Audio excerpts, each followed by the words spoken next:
तर तो अच्छा. उपाय काय आहे, तर आता शेतकरी शेतीच करतोय नाही का, पण तो बरोबर. तोट्यात आहे. मग त्यांची तोट्यातली शेती फायद्यात कशी येईल यासाठी हां, प्रत्येक तालुक्यात एक कृषी अधिकारी आपण नेमणार आहे, जो हो. एनजीओच्या माध्यमातून असणार आहे नाही का. आणि हां, हां. तो अगदी माती परीक्षणापासून हां, शेतकऱ्यांना प्रॉपर कन्सल्टन्सी करणार, शास्त्रोक्त पद्धतीनं कशी शेती करून आता जे हां, हां. प्रॉफिट घेतायत त्याच्यात 30, 40, 50% प्रॉफिट कसा वाढेल हां, ह्याच्यावर हां. काम केलं जाणार आहे. म्हणजे बरोबर. म्हणजे आहे ती शेती तोट्यातली फायद्यात आणणे आणि दुसरं हं. म्हणजे त्यांचा अतिरिक्त उत्पन्नाचा सोर्स त्यांच्यासाठी तयार करणे. मग बरोबर. त्यासाठी आपण काय करणार आहे, तर त्यांच्यासाठी फार्मर प्रोड्युसर कंपनी सुरू करून देणार आहे. हं, हं, मग हं. प्रत्येक तालुक्यामध्ये 3,000 शेतकऱ्यांचा ग्रुप करणार. म्हणजे प्रत्येक अच्छा. म्हणजे तालुक्यात साधारण 100-125 गावं असतात नाही का. हां, हां. मग प्रत्येक गावातली 10, 15, 20 अशीच लोक आपण घेणार आहे आणि हां. 3,000 गरीब गरजू शेतकऱ्यांचा ग्रुप करून त्यांच्यासाठी फार्मर प्रोड्युसर कंपनी सुरू करून देणार आहे. मग बरोबर. त्यामध्ये प्रत्येक शेतकऱ्याचा शेअर्स असणार आहे ₹1,000. पण हां, आता हां. शेतकरी गरीब गरजू आहेत ना, नाही का. हं, मग हं. त्यामुळे त्यांच्याकडून एकही रुपये न घेता हं, हं. त्यांचा जो शेअर्स आहे प्रत्येकी 1,000 प्रमाणे 3,000 लोकांचे 30 लाख रुपये गोळा बरोबर. करण्याचं काम एनजीओ करणार आणि त्यांना कंपनी टाकून देणार. त्यांना त्या कंपनीचे मालक बनवणार आणि त्यातून त्यांना दर महिन्याला 2, 2.5, 3,000 अकाउंटला येत राहतील. असं हां. नियोजन एनजीओच्या माध्यमातून केलं जाणार. अच्छा.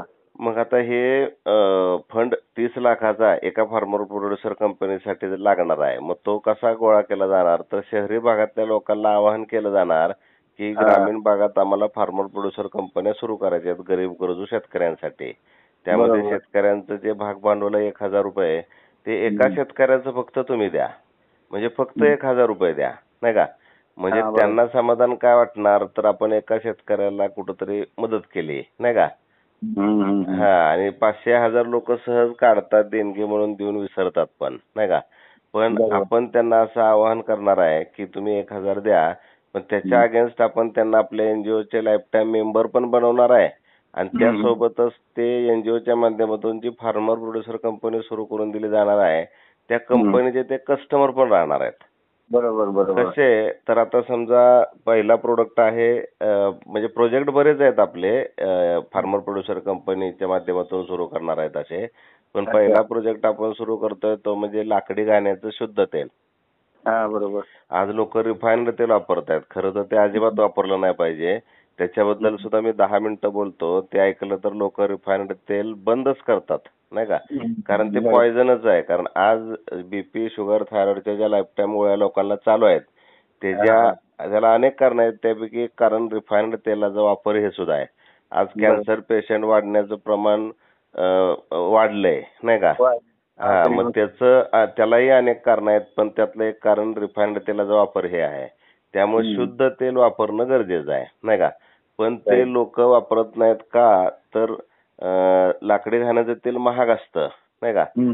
आणि त्याची खात्री पण नाही. महागाचं घेऊन ते खात्रीशीर आहे याची खात्री पण नाही ना, नाही का. हं. कारण आज बरोबर. शहरामध्ये जनरली लोक गहाणा पुढे ठेवतात आणि मागं हं. तेल वेगळं बाहेरूनच आणून ट्रेडिंग चालू आहे, नाही का.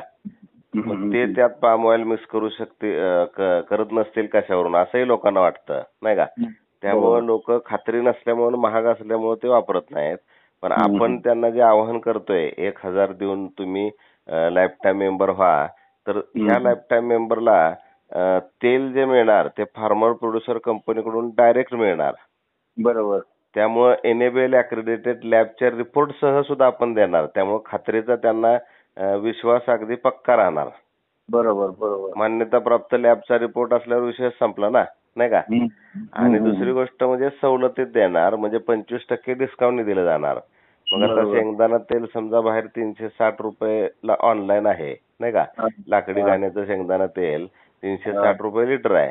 तर आपण हां. 25% डिस्काउंट म्हणजे ते फक्त 270लाच देणार. बरोबर. मग आता रिफाइंड तेल साधारण ₹190 ते ₹200 आसपास आहेच. हं, हं. मग हे 270ला पण आर्थिक बजेट सुद्धा कोण म्हणत नाही. कारण रिफाइंड तेल जर 5 लिटर लागत असेल तर हां, हां. हे 3.5 लिटरच लागतं. बरोबर. म्हणजे हे कमी वापरावं लागतं ना, नाही का. हं. त्यामुळे बरोबर, बरोबर. आर्थिक बजेट सुद्धा कोलमडत नाही आणि जरी ₹100-200 महिन्याकाठी 6 लोकांच्या फॅमिली मागे जरी गेले तरी ती काय मोठी रक्कम नाही, पण आपण ओरिजिनल खातोय ना, नाही का? त्यामुळे बरोबर. आपलं आरोग्य म्हणजे आपलं आरोग्य चांगलं राहणार आणि आजारांपासून आपण दूर राहू शकणार. बरोबर. आणि हे त्यांना 25% डिस्काउंट मध्ये देणं का शक्य आहे? तर मधला रिटेलर, होलसेलर, डिस्ट्रीब्युटर हे सगळे पत्ते कट केलेत ना. बरोबर. डायरेक्ट हा. कंपनीकडून कस्टमर पर्यंत पोहोचतंय. बरोबर, बरोबर. त्यामुळं आणि कंपनीला प्रॉफिट मिळतेच. राईट. आलं म्हणजे कंपनी पण प्रॉफिट मध्ये राहणार आणि ज्यांच्या सहकार्यामुळे कंपनी उभी राहू शकली, भले त्यांनी 1000 जरी दिलेले असले तरी त्यांच्या सहकार्यामुळेच ती कंपनी उभी राहू शकलेली आहे. मग त्यांना लॅब रिपोर्टसह खात्रीचं तेल पण मिळणार आणि डिस्काउंट मध्ये पण मिळणार. बरोबर. मग समजा आता 5 लिटर तेल सर्रास घरात जनरली लागतं. मग 1 लिटर तेलामागं जर 90 रुपये वाचत असतील तर दर महिन्याला 5 लिटर लागतं म्हणजे 450 दर महिन्याला वाचणार. बरोबर आहे. म्हणजे 1000च दिलेत पण दर महिन्याला 450 रुपये कायम लाईफ टाईम वाचत राहणार. किंवा भविष्यात जे त्यांना सेंद्रिय गुळ येईल, बाकी सेंद्रिय जे गोष्टी येतील, विविध प्रकारचे मसाले येतील, नाही का? हे सगळं सुद्धा डायरेक्ट फार्मर प्रोड्युसर कंपनीकडून त्यांना घरपोच मिळणार आणि सवलतीत मिळणार आणि खात्रीचं मिळणार. बरोबर. म्हणजे एकदा 1000 देऊन, जसा शेतकऱ्याचा रूल असतो, शेतकरी एक दाणे पेरतो आणि 100 प्लस दाणे उगवतात, नाही का? बरोबर आहे. मग तसंच ह्यांनी एकदा 1000 दिले तर त्याचे त्यांना कायम म्हणजे आरोग्य सुद्धा चांगलं राहणार कुटुंबाचं आणि त्यांचं सेव्हिंग पण होत राहणार. बरोबर. असा विन विन मध्ये आम्ही एनजीओच्या माध्यमातून शेतकऱ्यांची आत्महत्या रोखण्यासाठी हा एक प्रयत्न चालू केलेला आहे, नाही का? चांगलं आहे. आणि यातून म्हणजे हे झालं शेतकऱ्यांचं आत्महत्या करण्यापासून म्हणजे परावृत्त करणं आणि त्यांना आर्थिकदृष्ट्या सक्षम बनवणं, नाही का? आता दुसरा जो उपक्रम आहे तो म्हणजे रोजगार निर्मिती. मग आता रोजगार निर्मिती आपण कशी करतोय तर आता हे 1000 रुपये गोळा करणं शहरी भागातल्या लोकांकडनं हे सुद्धा एक मोठं काम आहे, नाही का? तर ह्या कामासाठी आपल्याला बरेच हँड्स लागणार आहेत. त्यामुळे आपण प्रत्येक एरियामध्ये एक ब्लॉक कोऑर्डिनेटर अपॉइंट करतोय. म्हणजे त्यात तो ब्लॉक त्यांनी म्हणजे तो वार्ड त्यांनी एक प्रकारे हँडल करायचा, नाही का? मग त्या ब्लॉक मधून त्यांनी असं ही माहिती लोकांना देऊन 1000 रुपये लाईफ टाईम मेंबरशिप फी गोळा करायची आहे. मग ह्याला आपण काय करणार आहे, हे जे ब्लॉक कोऑर्डिनेटर असणार आहेत त्यांना आपण 20,000 सॅलरी, फिक्स सॅलरी आणि 5,000 एक्सपेन्स कमिशन देणार आहोत. अच्छा. पण पहिल्या महिन्यात त्यांना टार्गेट असणार आहे, त्यांनी परफॉर्मन्स दाखवण्यासाठी त्यांचा परफॉर्मन्स पण बघितला पाहिजे ना, नाही का? मग त्यांना फक्त 250 मेंबर करण्याचं टार्गेट आपण पहिल्या महिन्यात त्यांना देतोय. 250 म्हणजे रोज 10 जरी केले तरी महिन्याला 300 होतात. पण रविवारच्या सुट्ट्या आपण 5 पकडू म्हणजे 25 दिवसात 250 म्हणजे रोज 10च ना. मग फर्स्ट हाफ मध्ये 5 आणि सेकंड हाफ मध्ये 5 करणं काय अवघड नाही. आणि ज्याला 25,000 सॅलरी आपण देणार आहे त्याच्याकडून एवढी तर अपेक्षा केलीच पाहिजे. बरोबर आहे. मग आणि ते काय आवाच्या सवा अपेक्षा नाही, नाही का? बरोबर. पहिल्या महिन्यात 250 म्हणजे आपण काय केलंय की हे जे 1000 रुपये गोळा होणार त्यातले 10% म्हणजे 1000तले 100 रुपये आपण त्या लोकांना एक प्रकारे देतोय आणि तेवढेच आपण देऊ शकतो. म्हणजे समजा त्यांनी 250 केले तर त्यांना 25,000 देऊ शकतो ना सर. बरोबर. आलं का नाही सर? म्हणजे 1000तले 100च दिले, 10% दिले त्यांना. मग समजा त्यांना आता एक्सपेन्स कमिशन आपण 5 दिवसातच देऊ शकतो. म्हणजे समजा 5 दिवसात त्यांनी 8 दिवसाच्या आत 50 मेंबर केले, नाही का? तर त्यांना 10% 5,000 रुपये एक्सपेन्स कमिशन म्हणून आपण ऍडव्हान्स मध्ये सुद्धा देऊ शकतो की जेणेकरून त्यांना पेट्रोलसाठी खिशातले पैसे घालायची गरज पडली नाही पाहिजे. आणि इन केस समजा त्यांनी 250 पाहिजेत पण त्यांनी समजा 500 केले, नाही का? तर त्यांना 25च्या ऐवजी 50,000 सुद्धा दिले जाणार सर. बरोबर. म्हणजे हा परफॉर्मन्स बेस जॉब असणार आहे, नाही का? कारण आता बाहेरच करायचं आहे ना हे मार्केटमध्ये. मग त्यांनी किती केलंय त्यांच्याकडे लक्ष ठेवणं पॉसिबल नाही. बरोबर. मग समजा एखाद्याने कमी केले, समजा 200च केले तर आपण 25च्या ऐवजी त्याला 20 पण देणार. म्हणजे आपल्याला 1000तले फक्त 100 द्यायला परवडत आहे. कारण त्याशिवाय ते होणारच नाही ना, नाही का? बरोबर आहे. आणि पहिल्या महिन्यात हे कंपल्सरी असणार आहे 250चं. पण दुसऱ्या महिन्यात मात्र त्यांना 250 कंपल्सरी नाही, पण त्यांना 25,000 पगार मिळणार. तो कशाचा मिळणार? तर आता ही जी 250 लोक केली नाही का, तर त्यांना सर्व्हिस देणं गरजेचं आहे नाही का. मग त्यांना सर्व्हिस द्यायची म्हणजे काय द्यायचं, तर त्यांना आता समजा 4 दिवसानंतर तेल घरपोच मिळणार आहे ना, नाही का. आणि मग ती गाडी फिरणार आहे त्यासाठी नाही का. त्यासाठीच आपण पुणे मुंबई ही जी शहरं आहेत ती टार्गेट केलेली आहेत. मग त्या ब्लॉकमध्ये तेलाची जी डिलिव्हरी होणार आहे, मग त्या कामी त्यांनी मदत करायचं, त्याचा त्यांना 25,000 पगार. मग ती मदत कशी करायची आहे, तर समजा 4 दिवसांनी गाडी येणार आहे नाही का. मग आधीच त्यांची ऑर्डर घेणं, मग त्यांना कुठलं तेल पाहिजे, किती तेल पाहिजे, आणि त्यांचे जे पैसे आहेत ते कंपनीच्या अकाउंटला ट्रान्सफर करून घ्यायचे. कारण इथं सगळं ऑनलाईनच करायचं आहे ना सगळं नाही का. मग ज्यांचे ट्रान्सफर होतील त्यांचं ते कंपनीला कळवून त्यांचं वितरणासाठी त्या गाडीच्या ड्रायव्हरला मदत करायची, त्यांना सुचवायचं नाही का. किंवा कुठं काय काय ऍडजस्टमेंट, समजा एखादी सोसायटी आहे 4-5 बिल्डिंगची, तर तिथं त्यांच्या क्लब हाऊसमध्येच ठेवून तिथं लोकांना हे करायचं, क्लब हाऊसमध्ये बोलवून पोच करायचं नाही का. कारण टेम्पो एका ठिकाणी देऊन समजा जाईल, मग तिथं वॉचमनला किंवा त्यांच्या कुणाला तरी ते एक जबाबदारी द्यायची, ते सगळं ठरवायचं. म्हणजे हे सगळं मॅनेजमेंट त्यांनी करायचं, त्याचे त्यांना 25,000 मिळत राहणार. बरोबर. याशिवाय हे फिक्स 25,000 मिळतच राहणार विदाउट टार्गेट. पण समजा त्यांनी मेंबर सुद्धा केले नवीन, तर त्याचे त्यांना 10% प्रमाणे मिळतच राहणार. म्हणजे समजा आता त्यांनी हे करता करता 100 मेंबर जरी एक्स्ट्रा केले, तरी त्यांना ते 10,000 एक्स्ट्रा मिळणार. म्हणजे 25 आणि 10 35,000 मिळणार. मग 250 केले तर 25,000 मिळणार नाही का. आणि जेव्हा त्यांचे पुढचे 250 कंप्लीट होतील तेव्हा बेसिक जी 20,000 सॅलरी आहे ती सुद्धा 5,000 वाढवून 25,000 केले जाणार. बरोबर. नेक्स्ट 250 जेव्हा करतील, मग त्याला महिना लागो 2 महिना लागो नाही का, मग नेक्स्ट 250 केले की त्यांना अजून 5,000 बेसिक सॅलरी, म्हणजे 25 30,000 होणार. कारण तेवढं त्यांचं काम पण वाढलं ना, फॉलोअप साठी लोक पण वाढली.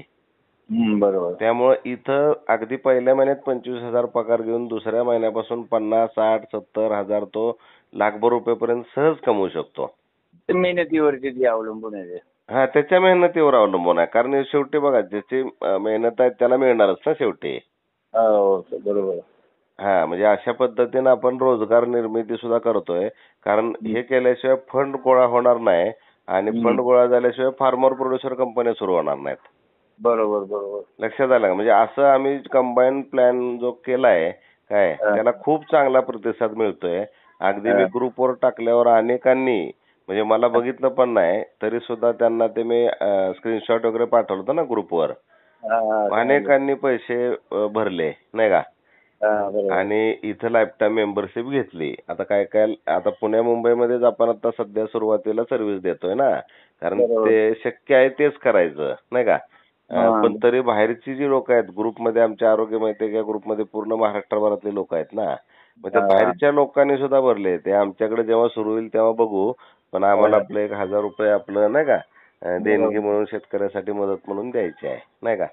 मग मी त्यांना पण, असे लोकांचे फोन येत असल्यामुळं मग मी त्यांना सुद्धा माझं एक डिटॉक्स किट आहे नाही का, ते माझ्या पेशंटला सगळं माहित आहे. मग ते सुद्धा मी 25% डिस्काउंट द्यायचं त्यांना कबूल केलं, की जाऊ दे काय हरकत नाही, त्यांनी एवढी दानत दाखवलेली तर आपण पण थोडीशी दानत दाखवली पाहिजे.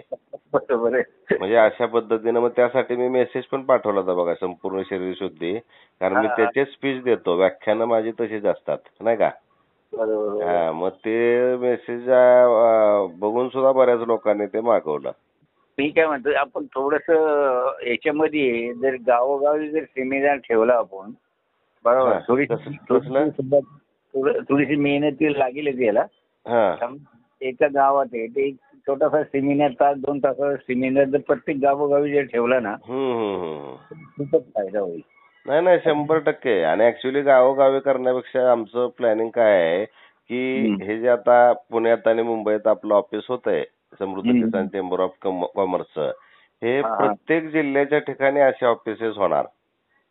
ऑफिसेस जिल्ह्याच्या ठिकाणी होणार नाही का, पण आपण फार्मर प्रोड्युसर कंपन्या ज्या करणार त्या तालुक्याच्या ठिकाणी करणार. बरोबर. आणि त्या तालुक्यात सुद्धा असेच कस्टमर तयार करणार, जसे आपण शहरी भागात आता सध्या करतोय आणि त्या तालुक्यातल्या फार्मर प्रोड्युसर कंपनीचे ग्राहक त्या तालुक्यातलेच राहणार. Right right. कारण शहरात काय फार्मर प्रोड्युसर कंपनीची गरज नाही, शहरात फार्मरच नाही ना. फार्मरच नाही, शहरात नाही फायदा. आलं का लक्षात? मग ते आपण शहरामध्ये फक्त कस्टमर तयार करणार आणि तालुक्यामध्ये फार्मर प्रोड्युसर कंपन्या सुरू करणार.